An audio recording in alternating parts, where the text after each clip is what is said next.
Dr. Adrian Blackwood and Dr.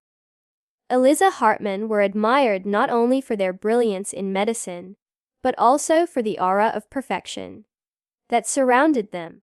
Adrian was a top cardiac surgeon, known for his calm hands and unshakable focus in the operating room, while Eliza was an award-winning neurosurgeon, capable of performing complex procedures that left her colleagues in awe.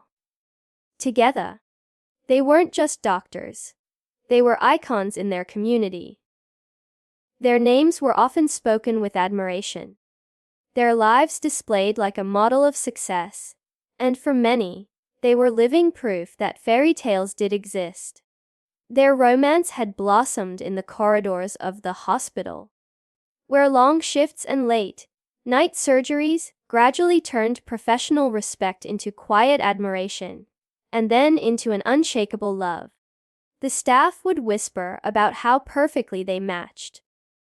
Adrian's quiet determination balanced by Eliza's sharp wit, her warmth softening his intensity. Even their patients noticed the chemistry between them, often remarking that they looked more like characters out of a storybook than real doctors saving lives in the sterile, fluorescent, lit halls of a hospital. Beyond their careers, Adrian and Eliza lived a life that most could only envy. They had just moved into a grand Victorian-style home, complete with wide staircases, antique chandeliers, and sprawling gardens that seemed to breathe with old-world charm. Friends who visited would describe it as a house straight out of a dream, a place where laughter and love lingered in every corner. Neighbors saw them as the perfect couple settling into their perfect home, a home that would soon hold secrets darker than anyone could imagine. The press adored them, too. Local newspapers frequently highlighted their successes. Adrian saving a child during a complex surgery, Eliza winning awards for her groundbreaking research. They were invited to charity galas, interviewed for magazines, and admired wherever they went. When they walked into a room, people couldn't help but notice. Not only because of their achievements, but because of the way they looked at each other. With a love that seemed untouchable, immune to the bitterness and tragedy that so often plagued others. Yet, behind the polished smiles and glowing reputation, there were small, almost invisible cracks. Eliza sometimes felt the weight of Adrian's silence. Moments when he would drift away in thought, as if something lingered in the shadows of his mind. Adrian, on the other hand, sensed that Eliza carried a heaviness she never spoke of, a hesitation in her laughter when the past was mentioned. But neither of them dared to pry too deep, because after all they had the perfect life, the life everyone envied. And sometimes, perfection hides the darkest truths. Before Adrian came into her life, Eliza had been entangled in a relationship that was anything but perfect. Marcus Hale, a charismatic yet deeply troubled man, had been her first love during her medical residency. At first, he appeared attentive, passionate, and almost intoxicating in his devotion. But as the months passed, his charm twisted into control. He demanded to know her every move, grew jealous of her colleagues, and often accused her of betrayals that never happened. What had begun as romance slowly rotted into obsession. Marcus wasn't just possessive, he was relentless. He would wait for her outside the hospital, after long shifts, follow her car late at night, and flood her phone with calls if she didn't respond immediately. The final breaking point came when Eliza discovered he had broken into her apartment while she was at work, rearranging her belongings as if to remind her that he could be anywhere, anytime.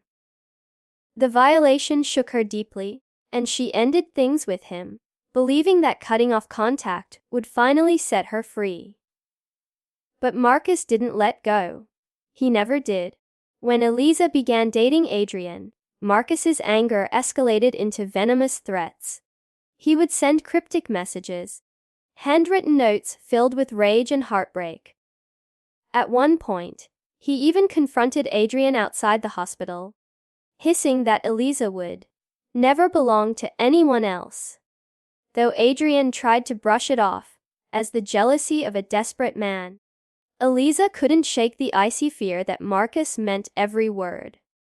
Her colleagues noticed her growing unease, though she rarely admitted the details, preferring to bury the terror under layers of silence. Then, almost as suddenly as he had erupted into chaos, Marcus disappeared. No more messages, no confrontations, no sign of him at all. Eliza convinced herself he had finally moved on, or perhaps had spiraled into some distant corner of the world, where he could no longer reach her. Years passed, and the silence lulled her into a fragile sense of security. With Adrian by her side, she believed Marcus had become nothing more than a shadow from a painful past. But shadows have a way of lingering, waiting for the right moment to reemerge. Though Eliza never spoke of him to Adrian in detail, there were nights when she would wake in a cold sweat, convinced she heard Marcus's voice in her dreams. She buried the memories, locking them away, unaware that Marcus's silence wasn't surrender. It was preparation. And in the quiet of their new life, his return would be far more devastating than his absence ever was. It began with small, almost dismissible things, the sort of details people explain away without thinking twice. One evening, as Eliza was reading in the living room, she heard a faint tapping noise coming from upstairs. At first, she assumed it was just the old pipes groaning, or the wind rattling against the windows of their Victorian home. But when she went upstairs, the sound stopped abruptly, leaving only the heavy silence of the empty hallway. She shook it off, but a seed of unease had been planted. Days later, Adrian experienced something similar. Returning home late from surgery, he swore he heard footsteps echoing above him as he set down his briefcase in the kitchen. Believing Eliza was still awake, he called out to her, but no answer came. When he climbed the stairs, he found her fast asleep, untouched by the noises he was certain he'd heard. For the first time, Adrian hesitated to dismiss the strange disturbances. They weren't just Eliza's imagination. Something was happening in the house. Soon objects began to shift mysteriously. A picture frame that Eliza swore she left on the mantel was suddenly lying flat on the coffee table. The back door, which Adrian always locked before bed, was found slightly ajar one morning. Even stranger were the family photos. More than once, Eliza noticed them rearranged, as if someone had deliberately handled them. Sometimes tilted at odd angles, sometimes moved entirely. Each discovery made her heart pound faster, the realization creeping in that their perfect home no longer felt safe. The sense of being watched grew impossible to ignore. Eliza often caught herself glancing over her shoulder, convinced someone was standing in the shadows, only to find nothing. Adrian, though trying to stay rational, began double-checking every window, every lock, every corner of the house before bed. The unease seeped into their daily routines, turning once comforting silence into something oppressive, something that whispered with hidden threats. Their sanctuary was slowly transforming into a cage. Though they tried to downplay it, the tension between them grew. Adrian insisted it could all be explained logically. Perhaps a neighbor's prank, or their own exhaustion playing tricks on them. But Eliza knew better. The subtle precision of the disturbances felt intentional, almost personal. Deep down, she feared it wasn't the house that was unsettling them. It was someone. And that someone was getting bolder with every passing night. It was a crisp morning, when Eliza stepped out to collect the mail. Among the usual envelopes and bills sat a small, neatly wrapped package, its paper smooth and tied with a blood red ribbon. At first glance, it looked harmless, even elegant. But something about it felt wrong, too deliberate, too carefully placed. She carried it inside, calling for Adrian as her hands trembled slightly. Together, they set it on the dining table, the silence in the room growing heavier with every passing second, before Adrian finally untied the ribbon. Inside was a velvet-lined box, the kind one might expect to hold a piece of jewelry or a cherished keepsake. But nestled within was not something beautiful. It was a scalpel. Its steel gleamed under the light, polished and precise, the kind only a surgeon would use. But what made Eliza's blood run cold was the detail engraved into the handle, her initials. E.H. Etched with care as though it had always belonged to her. A wave of nausea struck her as memories of another time, another man, clawed their way back to the surface. Beneath the scalpel lay a folded note, written in sharp, deliberate handwriting that she recognized instantly. Her hands shook as she read the words aloud. "You cut me out of your life. Now I'll cut into yours." The room fell silent. Adrian's jaw tightened, his eyes narrowing with both anger and fear. But Eliza could hardly breathe. The letters swam before her eyes, the words burning into her mind. It wasn't a prank. It wasn't random. This was Marcus. His voice, his threat, his promise. Adrian tried to reason with her, insisting they couldn't be sure it was him. He suggested it might be a sick joke from a jealous colleague, or someone who knew about her past. But Eliza shook her head, her voice cracking as she whispered that she knew that handwriting better than her own. Marcus had once filled her life with pages of obsessive notes, love letters that had decayed into venom, and now here it was again. Proof that he had returned. Her perfect home, her perfect marriage, all suddenly felt paper, thin under the weight of this discovery. That night, neither of them slept. The scalpel sat locked away in Adrian's desk drawer, but its presence seemed to poison the air around them. Every creak of the house, every brush of the wind against the windows felt amplified, sinister. For the first time, Adrian saw something in Eliza's eyes he had never seen before. Pure, unshakable terror. Because she knew Marcus, and she knew one truth better than anyone. If he said he was coming for her, he would.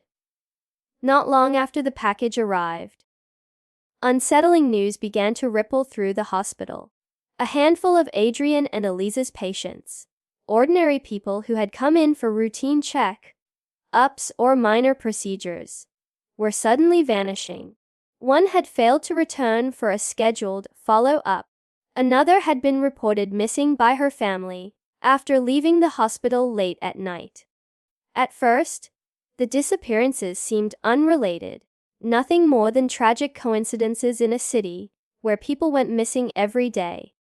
But soon, whispers began among staff and families alike. Why did so many of the missing have one thing in common? They had all been treated by Adrian or Eliza. Adrian tried to push the thought aside, but the timing gnawed at him. These weren't strangers. They were his patients, people he had personally seen only days before they vanished.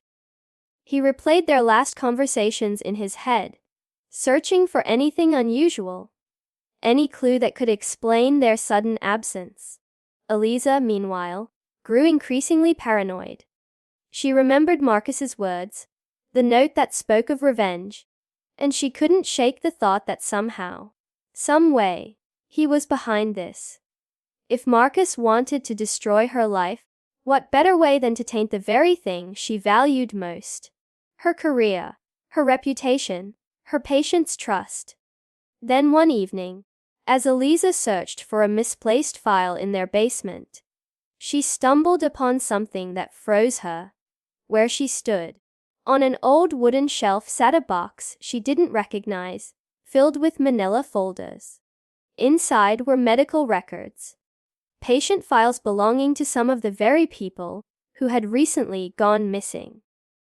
Her heart hammered in her chest as she flipped through them, her eyes widening with each familiar name and face.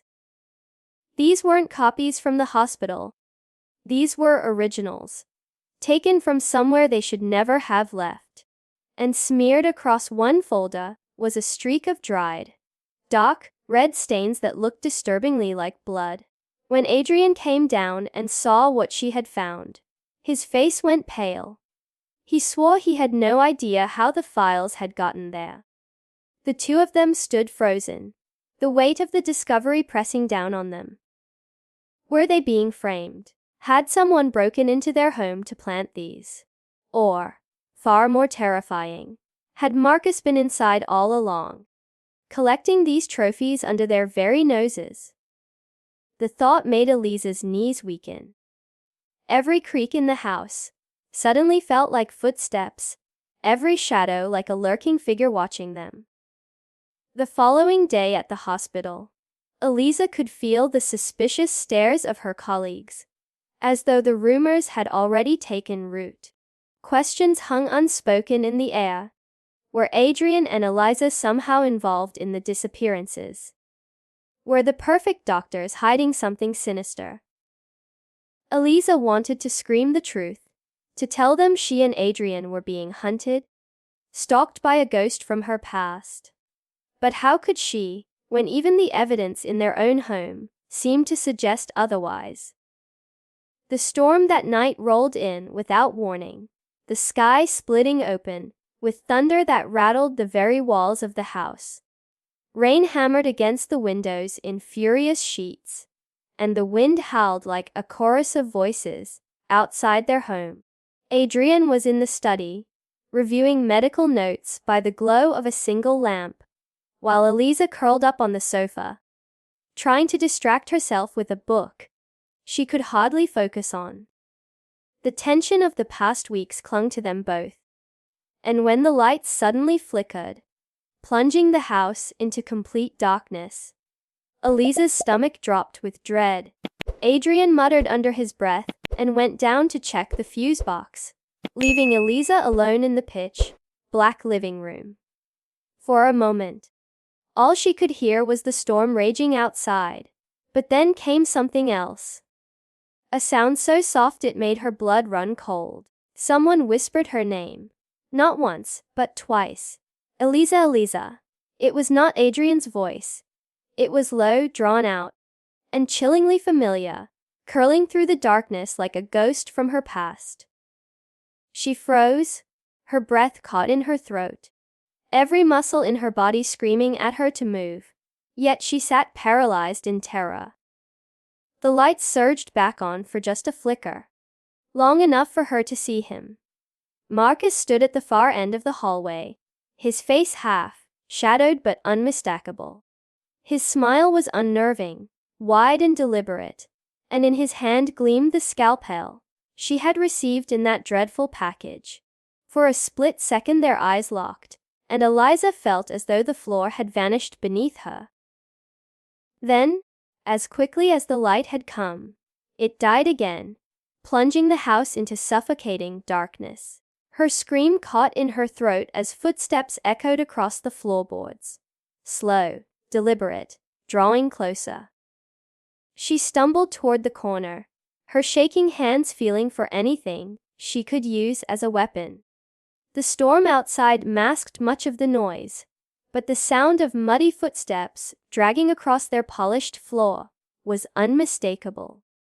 They weren't Adrian's steps, they were heavier, uneven, as if meant to taunt her with every echo. Somewhere in the dark, Marcus was moving closer, savoring her fear. When Adrian finally returned, flashlight in hand, the hallway was empty. The muddy footprints stretched across the floor, stopping just beneath the staircase. Eliza's wide, tear-filled eyes told him everything. She had seen Marcus, and Marcus had seen her. Adrian wanted to believe she had imagined it, that her mind was twisting shadows into monsters. But the footprints told the truth. Someone had been there. Someone had entered their home despite the storm, despite the locks, despite everything. And he had left them a message far clearer than words. He could walk in whenever he pleased. The police were finally called, though both Adrian and Eliza knew how fragile their story sounded. Officers arrived, shining their flashlights across the muddied hallway, taking photos of the prints that seemed to begin and end inside the house. They searched every room, every closet, even the attic, but no intruder was found. It was as though Marcus had melted into the very walls. But just when the search seemed futile, one officer noticed something odd in the basement. A locked door at the far end, partially concealed behind stacks of old boxes. Adrian swore he had never paid attention to it before, assuming it led to a storage crawl space. The officers forced it open, and immediately the air changed. A foul stench rolled out, heavy and suffocating, making Eliza gag and stumble back. Inside, the beam of the flashlight revealed something grotesque. The walls were lined with shelves holding objects that should not have been there. Purses, watches, bits of clothing, and even shoes belonging to people they recognized from the missing patient files. The items were arranged meticulously, almost like trophies. But that wasn't the worst of it. In jars filled with chemicals were preserved remains. Fingers, eyes, and other parts too awful to name. Adrian's knees buckled at the sight. His perfect home, now revealed as a hidden chamber of horror. Pinned to the walls were dozens of photographs. Some showed the missing patients alive, smiling during their last hospital visits. Others were darker.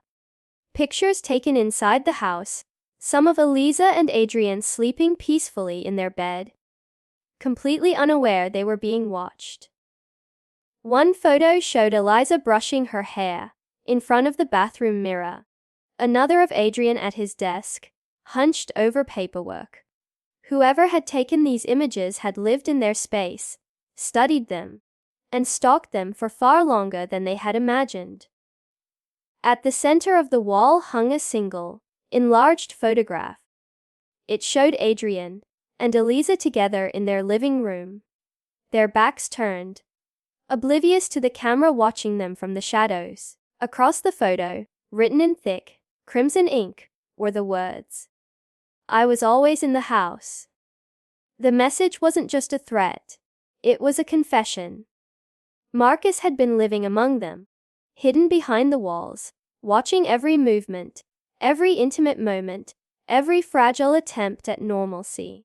Eliza's legs nearly gave out as the reality set in. All the strange noises, the shifting objects, the open doors. It hadn't been paranoia, and it hadn't been the tricks of an old house. Marcus had been there all along, breathing the same air, existing in the spaces they thought were theirs alone. Adrian clutched her arm, his own face pale with horror, but neither could speak. Because deep down, they both knew something far worse than the evidence itself. If Marcus had always been inside, then where was he now? And so, the perfect life of Adrian and Eliza crumbled into something far darker than either of them could have imagined. The evidence was undeniable, the message unmistakable. Marcus had been with them, hiding, watching, waiting, but when the police searched further, he was nowhere to be found. No fingerprints, no trace, no body, just the chilling truth that he could return at any moment. From that day forward, Adrian and Eliza never truly slept again. Every creak in the floorboards, every whisper of the wind, every flicker of a shadow, carried the same terrifying question. Was Marcus still inside? Some say the couple eventually left the house, abandoning it like a cursed shell. Others believe they stayed, too afraid to run, convinced he would follow them wherever they went. But one fact remains: those photos, those trophies, that single message scrawled across the wall, all pointed to the same truth. In the end, The most terrifying monsters are not the ones outside our doors. They are the ones already inside.